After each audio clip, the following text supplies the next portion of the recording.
Welcome to the Grow Your Practice podcast. Hi, I'm your host, Chad Madden, owner of Madden Physical Therapy and Breakthrough. Join me each week as we dive into the best practices, systems, principles, tips, and tricks to help you grow your private practice. Hey everybody, Chad Madden here with the Grow Your Practice podcast, and today, very special guest, Mr. Tom Lloyd with Bryn Mawr Physical Therapy. Is it Dr. Tom Lloyd? It's Mr. Okay, Sorry to disappoint everybody out there. That's all right. I'm a Mr. as well. But Tom, thank you so much for joining us here on the Grow Your Practice podcast. Oh, my pleasure, Chad. Thanks for what you do. I hope this is helpful to you as well as to our listeners out there.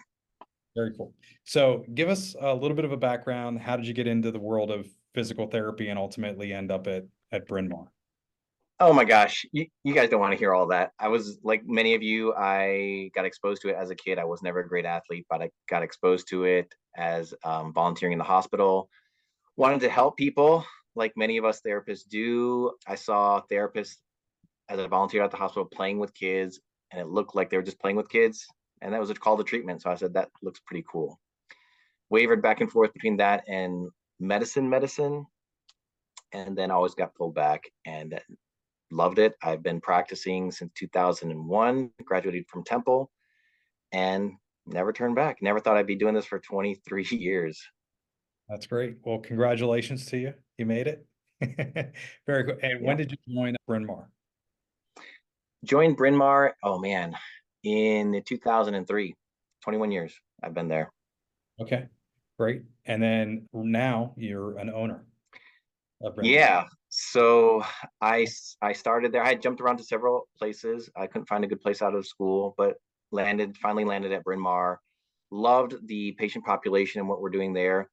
What is it? It's a single operation PT owned clinic that does your private practice orthopedics. And I loved it. I still do. Practiced as a staff therapist for a while, and then started to get inclinings. Well, I'm getting kind of bored here. Maybe I'll go somewhere else. But then the two owners that started it, Bill Duper and Mike Miller, approached me, asking me if I wanted to join in as a owner. And that was never in my purview as a young therapist or even going into the PT clinic. People are always like in PT school, hey, do you want to have your own clinic? No, I don't want to have my own clinic. I want to treat people. And that's what I love. I was never saw myself as a leader, never saw myself as someone out there, a go-getter, definitely not a visionary. In fact, I feel like I'm more of a supportive role. But things changed, and I became an owner in 2001, 3 years ago. And 2020. Oh yeah, 2021. Thank you. Feels like 2001. Yeah, and that transition, I'll go right into the transition then, happened, and it kind of accelerated things. And I became more of a clinical director at that point, overseeing a lot of the stuff in that crazy year. And then became one of the owners, one of three partners in 2021. And then is Kyle Miller and myself now owning it since this calendar year. Congratulations. Thanks. So let's talk about this. In the last 20 years, what are some of the biggest changes you've seen in private practice, outpatient orthopedics?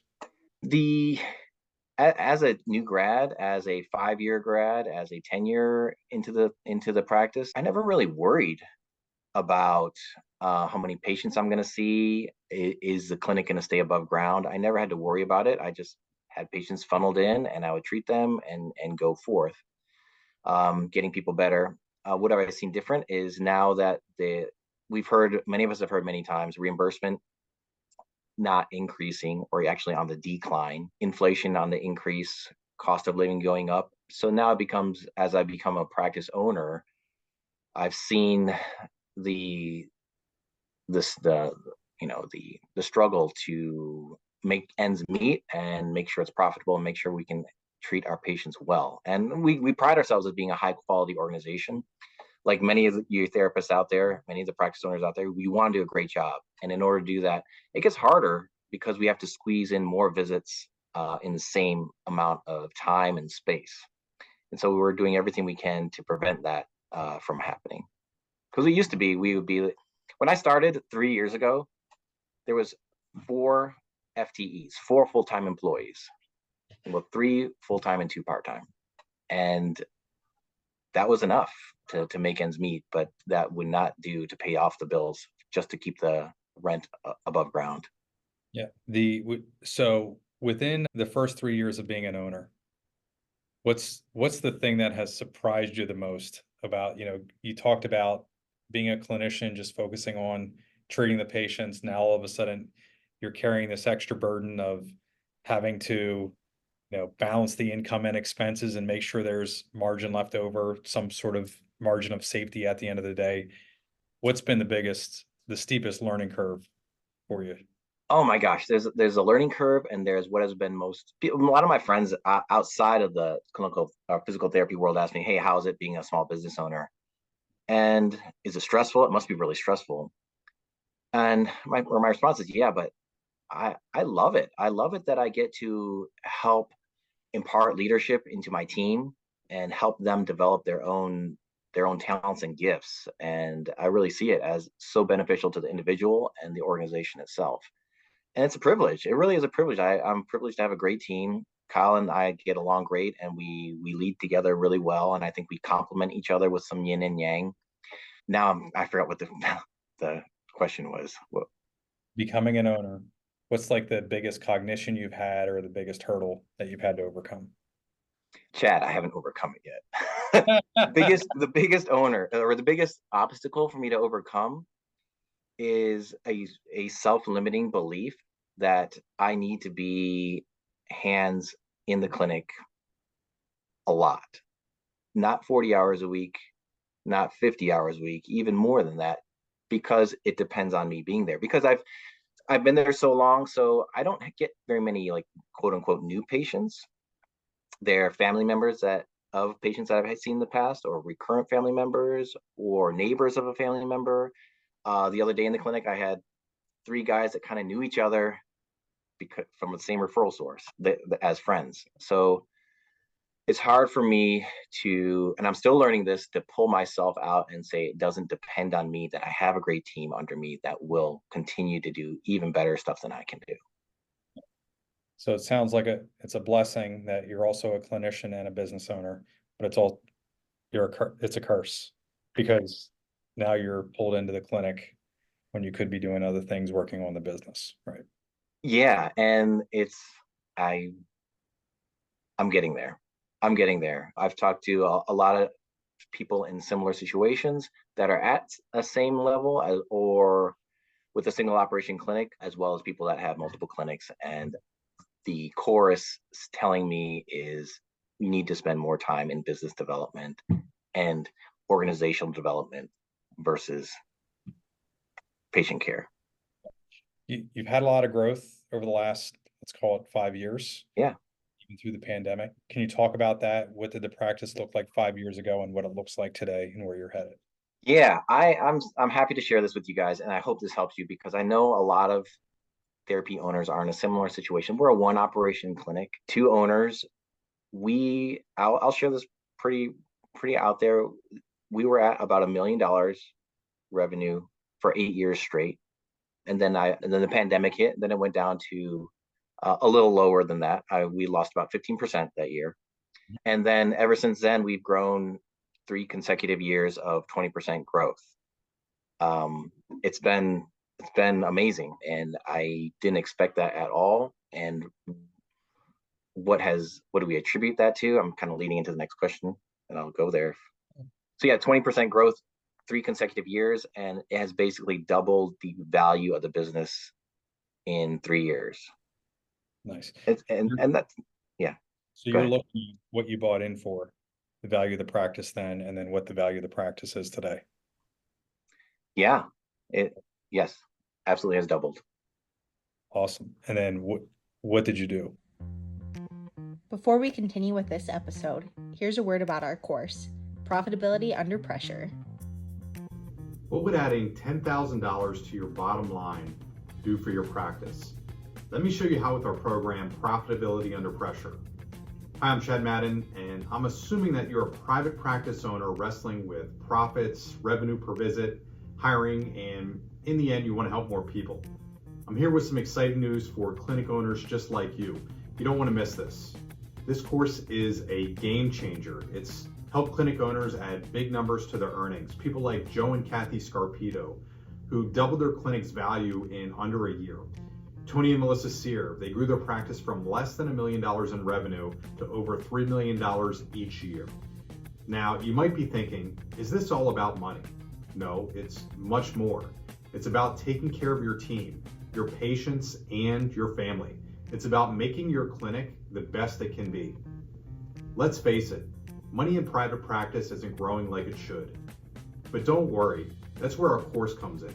In just 3 months, Profitability Under Pressure will teach you important business skills, like how to make more effective use of your space, how to increase your lifetime patient value and improve your payer mix. There's even a special part on hiring and retaining great staff.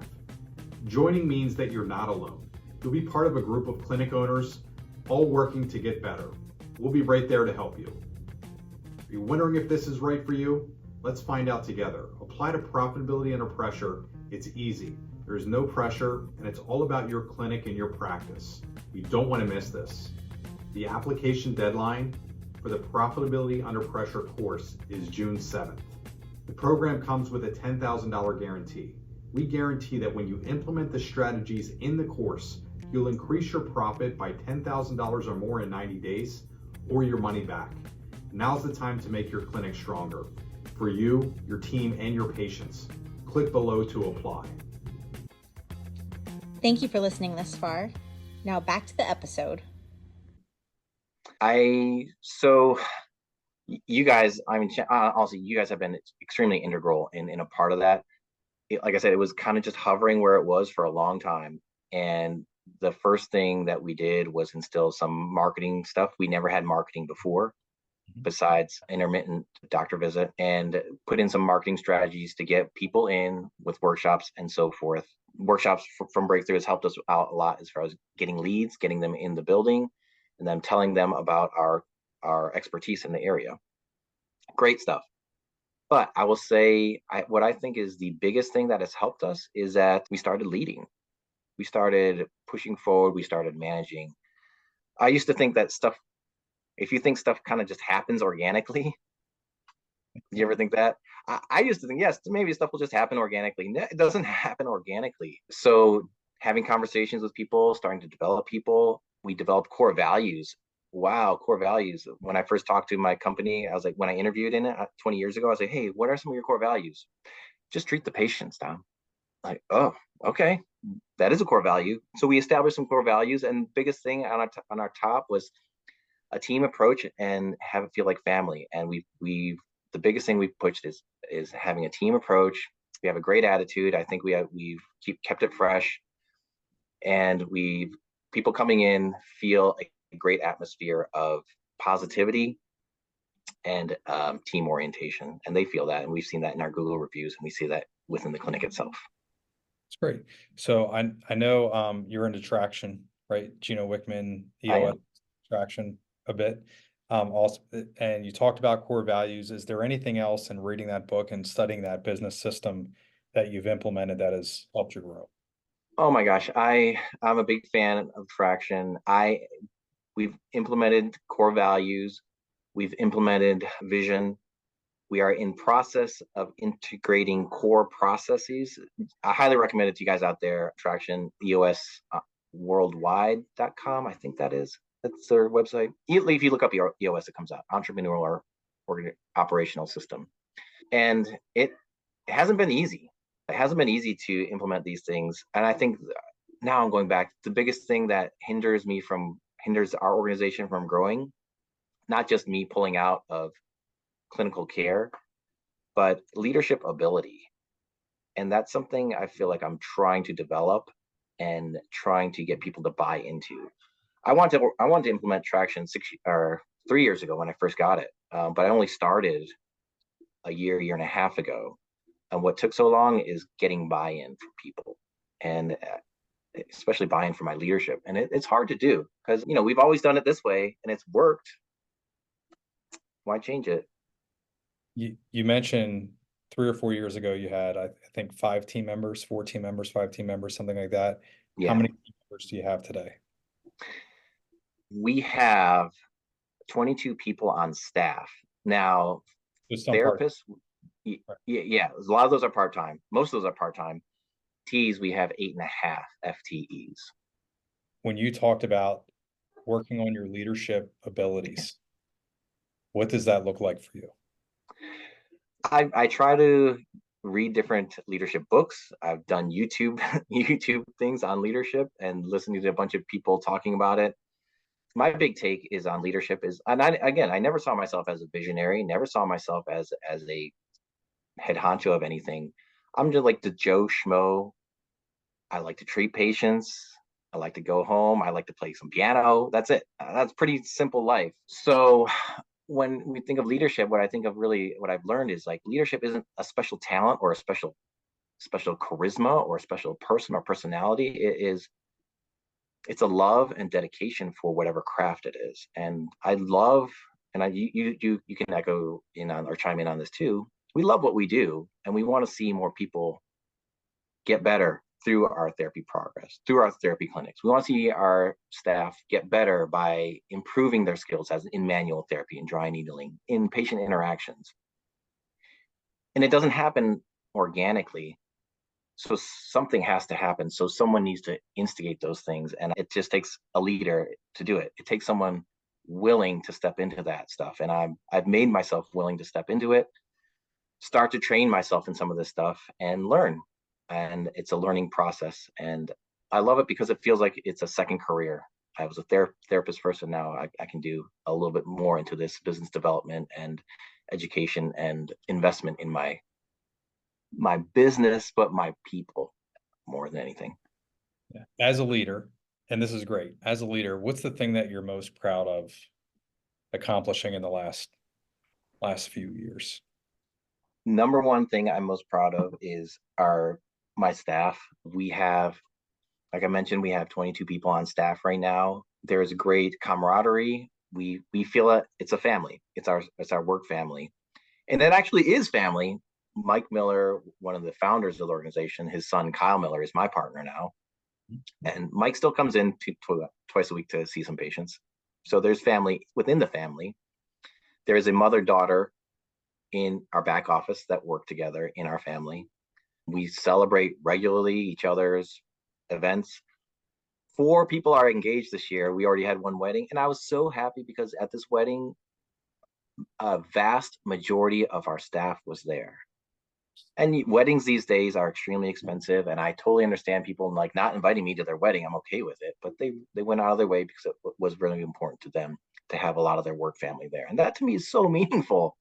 And it's evidenced also like in not only the highs, the lows, and you other business owners out there, like stuff happens in life, and it's we can't predict everything. And unfortunately, one of our staff members lost her husband unexpectedly, and our staff rally around her. And actually, this is the mother and daughter. So one of the staff lost her spouse, and one of the staff lost her father unexpectedly. But our staff, and we continue to rally around, but we rally around them and made sure we did everything we can to support them and their family through it. And that to me is what I'm most proud of, being able to be a part of that, being able to say that not only are we as individuals behind you, but the company's behind you, and you have help.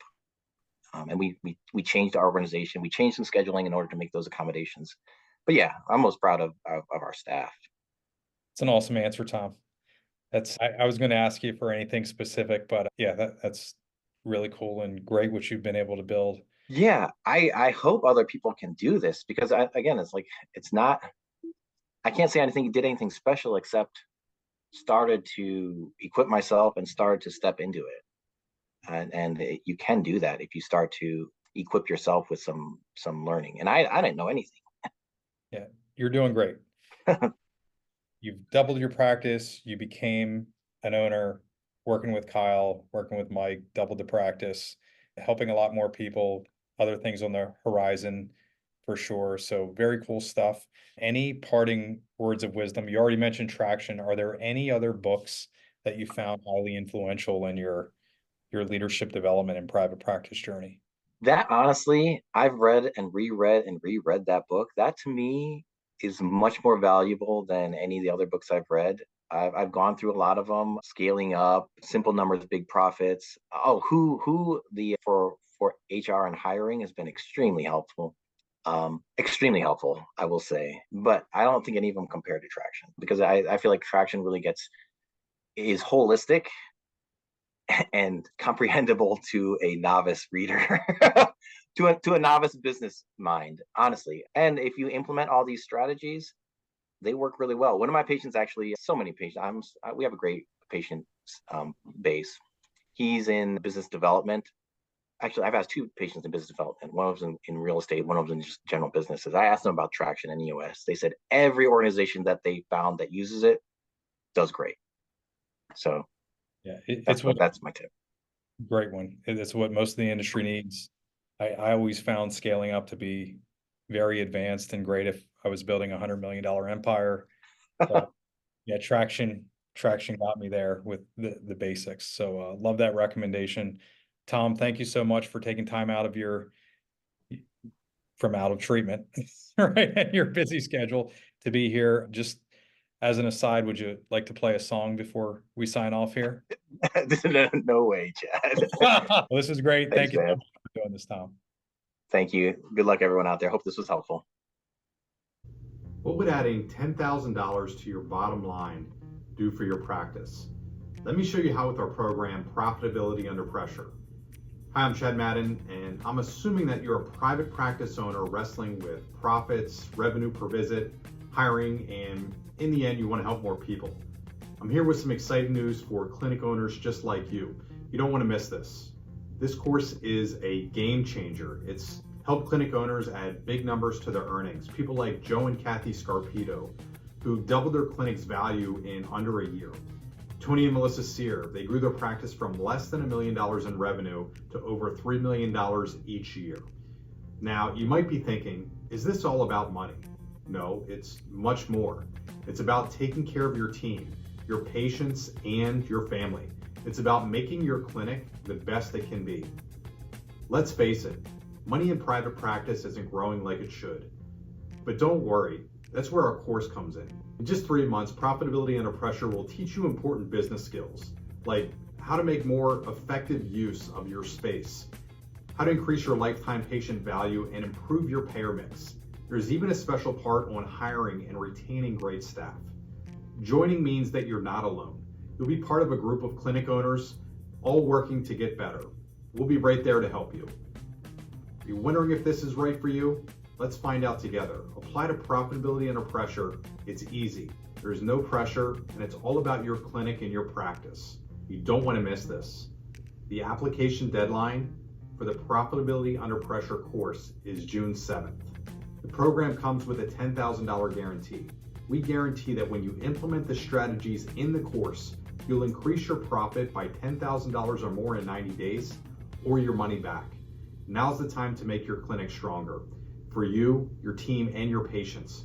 Click below to apply.